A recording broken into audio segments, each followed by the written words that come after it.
Hello everyone, this is the Sports Spiral, and today I'm going to review week 4 of college football and pick the week 5 game, so I'm just going to get right into this. So yeah, we had Wake Forest winning big over Virginia, 37-17. The Demon Deacons moved to 4-0. Hartman for Wake Forest, he was 17 of 29 for 270 and 3 touchdowns.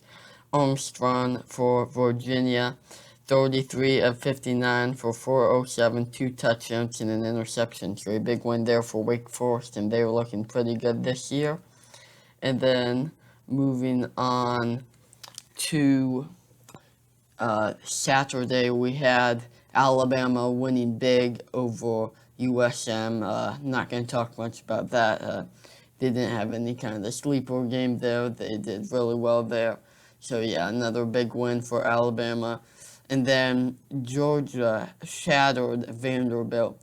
And yeah, Vanderbilt, they had a coaching change. They've never looked good as a team, but they're really not looking good this year. So yeah, I'm kind of questioning myself if Vanderbilt is going to stay in the SEC because there's just such a difference in the talent level of Vanderbilt and everybody else in the SEC. For Georgia, Bennett was 11 and 15 for 151, a touchdown and an interception, though they did use Daniels as well. And for Vanderbilt, right, 3 of 9 for 16 yards and an interception. So 62-0, a huge win for Georgia. Yeah, Georgia, maybe they could rival Alabama finally this year. It hasn't happened much, but I think Georgia could rival Alabama for the first spot this year. That's just my take on it. And then we had Oregon over Arizona, 41-19, and pretty easy win for the Ducks. I'm not going to elaborate on that one. Then we had Oklahoma getting it done in a close one over West Virginia, 16-13. Seems that Oklahoma cannot win by a lot of points this year. They've won 4 really close games, except for that 76-0 win against West Carolina. So yeah, who knows if Oklahoma's good or not. But for West Virginia, Daggy was 20 of 29 for 160 and an interception. Rattler, he was not the best, 26 of 36, 256, a touchdown and an interception. So his Heisman opportunities have not looked good this season. And then an unexpectedly close game. This was Iowa only winning by 10 against Colorado State, 24-14. I was not expecting this one, but Iowa rallied to defeat the Rams in this one. For Colorado State, Centeio was 16 of 30, 155 and a touchdown. And for Iowa, Petrus, he was 15 of 23 for 224, 2 touchdowns and an interception. So a pretty close win for Iowa in that one. Then we had Penn State over Villanova, 38-17. They did pretty good in that game. I'm not going to elaborate on that one. And then Arkansas, they were able to upset Texas A&M 20-10 in that one, low-scoring game.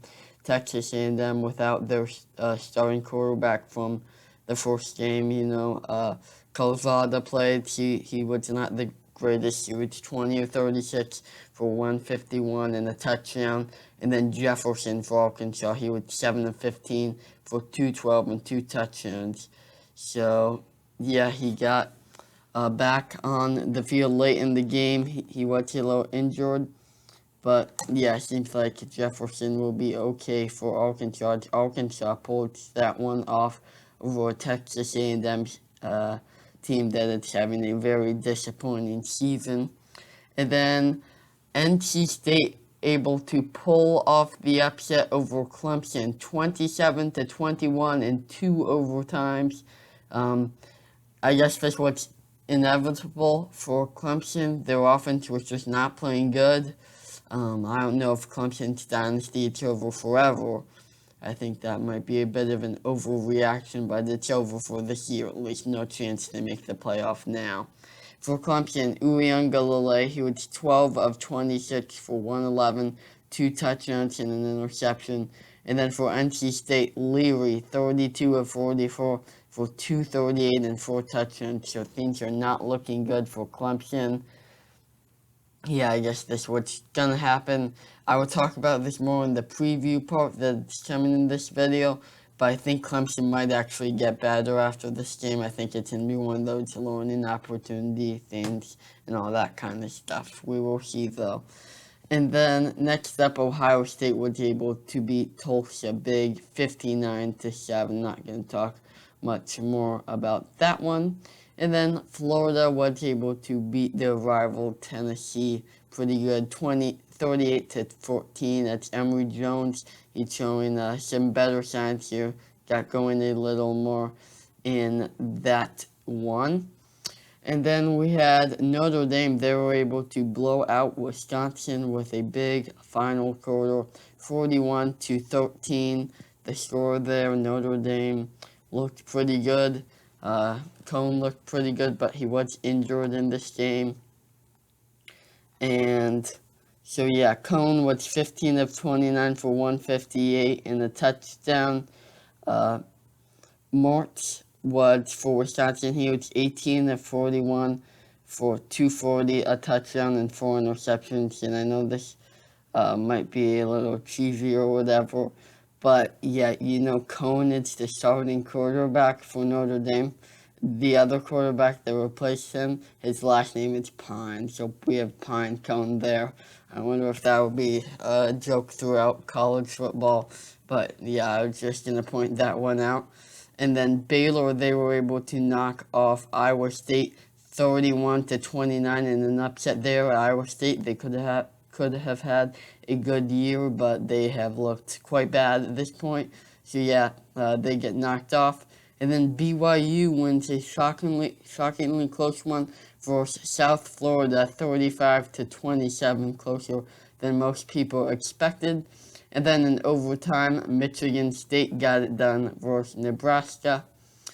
Georgia Tech blew out North Carolina. In North Carolina, they're just not a good team at this point. We thought they were going to be good at some parts, but they are not a good team, 45-22 in that one. UCLA gets it done over Stanford, so they could have a chance in the playoff. We will see how things play out. Oklahoma State over Kansas State, 31-20. LSU gets it done in a close one over Mississippi State. Boston College knocks off Missouri, 41-34. And then Kentucky wins a close one over South Carolina, 16-10. So my record for this week was 15-6, and my season record is 51-20. So I would say I'm doing pretty well. But here are my picks for the next week. This is the Week 5 preview. So yeah, here are the games. We have Virginia versus Miami, and I've got Virginia in this one. Miami has just not looked great. So yeah, I've got Virginia in that one, 34-31.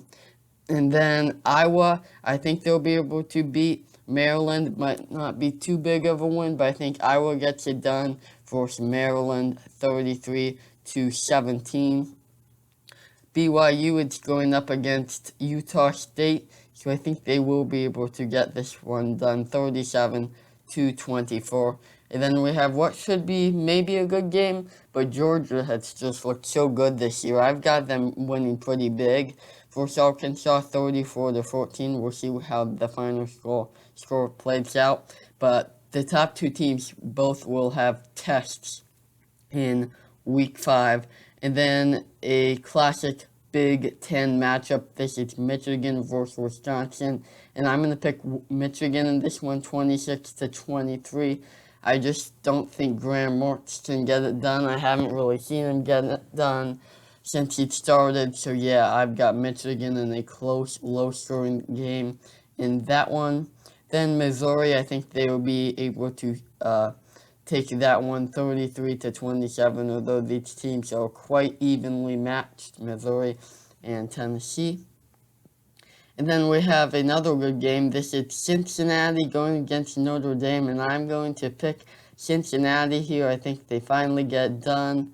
We don't know about Cone, or at least I haven't heard anything about Cone, so I'm guessing Pine will start, but we will see. So I've got Cincinnati in that one 30-27, should be a close, good game. We'll see if Cincinnati can finally get a big win done. And then we have number 1 ranked Alabama going against Ole Miss. Ole Miss, a team that can put up a lot of points. I've got Alabama in this one, 44-30 by about 2 touchdowns. So that'll probably be what it looks like.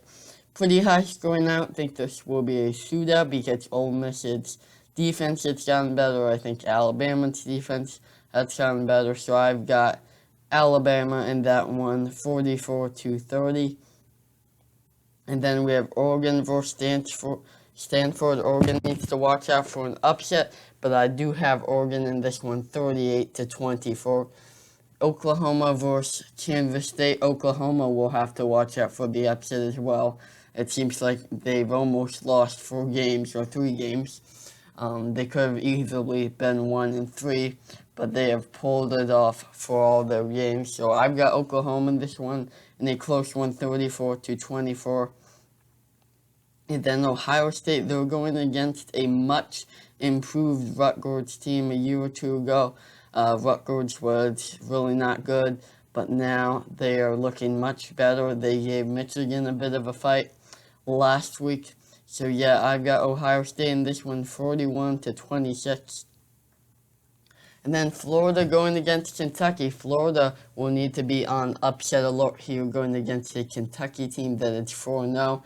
And yeah, we'll see if Kentucky can pull off the upset. This will probably be a pretty close game. I've got Florida in this one, 34-27. So that one could be close. Maybe Florida will win by like 10 or something. But that one could easily be a 1-score game. And then another SEC matchup, I have Texas A&M getting back in the win column against Mississippi State, 27-17. Although their season will spiral downhill from here, I just think it's kind of not the best situation for Texas A&M with their injured quarterback. But we will see how they respond. And then I've got Oklahoma State in a close one over Baylor, 34-20. And these 2 teams, Baylor and Oklahoma State, they kind of seem like, to me, the teams in the Big 12. They're going to be ranked for a little bit, but then they're not going to be. So we'll see how that plays out. Penn State will have a bit of a test versus Indiana. Indiana hasn't been stellar, but they could give Penn State some problems. I do have Penn State pulling this one off, 31-20 though. And then Clemson going against Boston College. Clemson does not look good. They're ranked 25th, which is kind of weird to see 25 next to Clemson. So yeah, I do have Clemson in this one by 2 touchdowns. I just think they have a little more motivation now. I think they win this one 31-17. And then I think LSU will knock off number 22 Auburn, 30-24 Auburn. They've just not really looked the best for the past few years. So yeah, I've got LSU in that one. I think LSU, they won't be a great team this year, but I think they'll be a team that can knock off some good teams. And then UCLA, I think UCLA will get that one done in a close one over Arizona State. This should be a pretty close game. I've got UCLA 34-27, and this is pretty much a must-win for UCLA, or they're kind of officially out of the playoff. So that's going to do it for this week's review and preview. So yeah, make sure to subscribe, and this is the Sports Spiral. Bye.